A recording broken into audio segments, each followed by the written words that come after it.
الحمد للہ رب العالمین والصلاة والسلام علی سید المرسلین اما بعد فاعوذ باللہ من الشیطان الرجیم بسم اللہ الرحمن الرحیم۔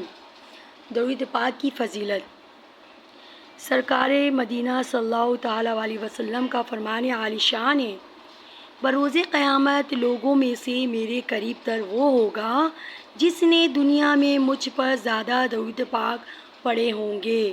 صلو علی الحبیب صلی اللہ تعالیٰ علی محمد صلی اللہ علیہ وسلم۔ حضرت عمر فاروق رضی اللہ تعالیٰ عنہ کا بیان۔ راتوں میں گشت۔ ایک رات آپ گشت فرما رہے تھے، ایک مکان سے آواز آئی، بیٹی دودھ میں پانی ملا دے۔ دوسری آواز آئی جو لڑکی تھی، ماں امیر المومنین کا حکم تجھ کو یاد نہیں رہا جس میں اعلان کیا گیا ہے کہ دودھ میں کوئی شخص پانی نہ ملائے؟ ماں نے کہا، امیر المومنین جہاں دیکھنے نہیں آئیں گے پانی ملا دے۔ لڑکی نے کہا، میں ایسا نہیں کر سکتی کہ خلیفہ کے سامنے اطاعت کا اقرار اور پیٹھ پیچھے ان کی نافرمانی۔ اس وقت حضرت عمر رضی اللہ تعالیٰ عنہ کے ساتھ حضرت سالم رضی اللہ تعالیٰ عنہ تھے۔ آپ نے ان سے فرمایا کہ اس گھر کو یاد رکھو اور صبح کے وقت حالات معلوم کر کے مجھے بتاؤ۔ حضرت سالم رضی اللہ تعالیٰ نے دربار خلافت میں رپورٹ پیش کی، لڑکی بہت نیک جواں اور بیوہ ہے، کوئی مرد ان کا سرپرست نہیں ہے، ماں بے سہارا ہے۔ آپ نے اسی وقت اپنے سب لڑکوں کو بلا کر فرمایا کہ تم میں سے جو چاہے اس لڑکی سے نکاح کر لے۔ تو حضرت عاصم رضی اللہ تعالیٰ عنہ تیار ہو گئے۔ آپ نے اس بیوہ لڑکی کو بلا کر حضرت عاصم رضی اللہ تعالیٰ سے عقد کر کے اپنی بہو بنا لیا۔ صلو علی الحبیب صلی اللہ تعالیٰ علی محمد صلی اللہ علیہ وسلم۔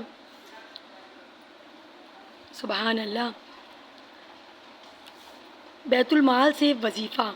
حضرت عمر رضی اللہ تعالیٰ عنہ دن رات خلافت کے کام انجام دیتے تھے، مگر بیت المال سے کوئی خاص وظیفہ نہیں لیتے تھے۔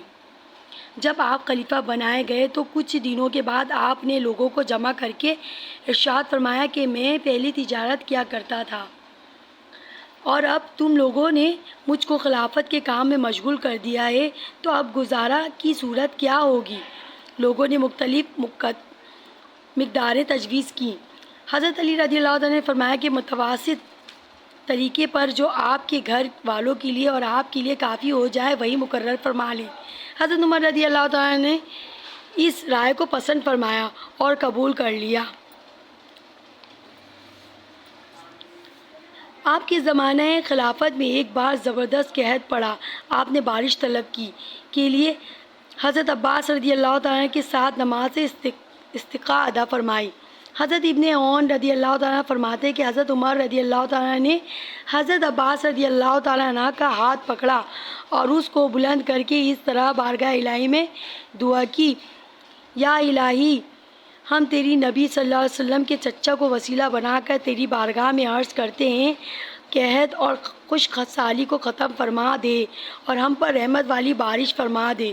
یہ دعا مانگ کر ابھی واپس بھی نہیں ہوئے تھے کہ بارش شروع ہو گئی اور کئی روز تک مسلسل ہوتی رہی۔ معلوم ہوا کہ حضور اکرم صلی اللہ علیہ وسلم سے نسبت رکھنے والوں کو اپنی کسی حاجت کے لیے وسیلہ بنانا شرک نہیں ہے، بلکہ حضرت عمر فاروق اعظم رضی اللہ تعالیٰ عنہ کا طریقہ اور ان کی سنت ہے۔ حضور صلی اللہ علیہ وسلم کا ارشاد گرامی ہے، میرے اور خلفائے راشدین کی سنت کو اختیار کرو۔ آپ کی شہادت۔ بخاری شریف میں کہ حضرت عمر رضی اللہ تعالیٰ نے بارگاہ الہی میں دعا کی، یا الہی، مجھے اپنی راہ میں شہادت عطا فرما اور اپنے رسول اللہ صلی اللہ علیہ وسلم کے شہر میں مجھے موت نصیب فرما۔ حضرت عمر رضی اللہ تعالیٰ کی دعا اس طرح قبول ہوئی کہ حضرت مغیرہ بن شعبہ رضی اللہ تعالیٰ کے مجوسی غلام ابو لولا نے آپ سے شکایت کی کہ اس آقا روزانہ اس سے 4 درہم وصول کرتے ہیں، آپ اس میں کمی کر دیجیے۔ آپ نے فرمایا کہ تم لوہار اور بڑھئی کا کام خوب اچھی طرح جانتے ہو اور نقاشی بھی بہت عمدہ کرتے ہو، تو 4 درہم یومیہ تمہارے اوپر زیادہ نہیں ہے۔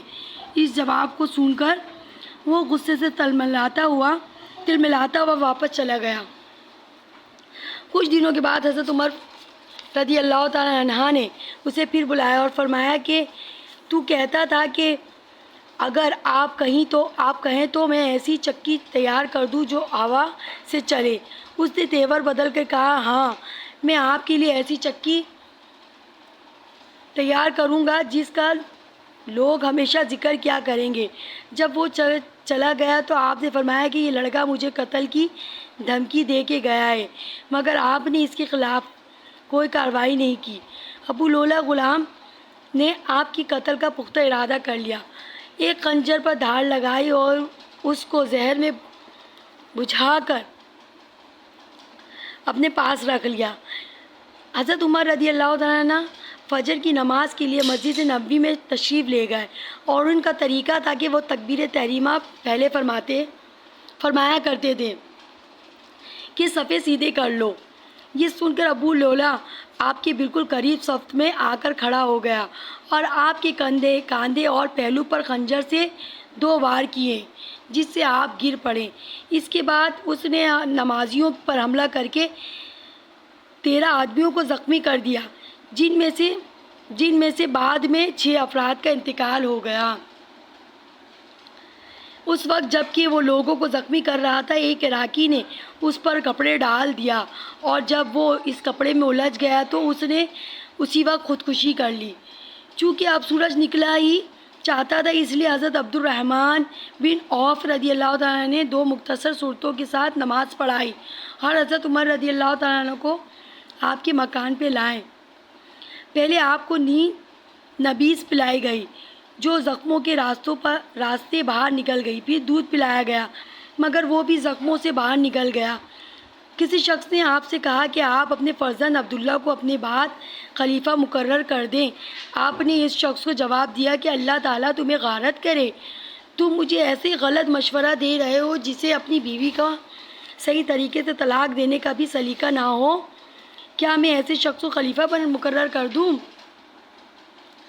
پھر آپ نے حضرت عثمان، حضرت علی، حضرت طلحہ اور حضرت زبیر، حضرت عبد الرحمن بن عوف اور حضرت سعد رضی اللہ تعالیٰ عنہ کی انتخاب خلیفہ کے لیے ایک کمیٹی بنا دی اور فرمایا کہ ان میں سے کسی کو خلیفہ مقرر کیا جائے۔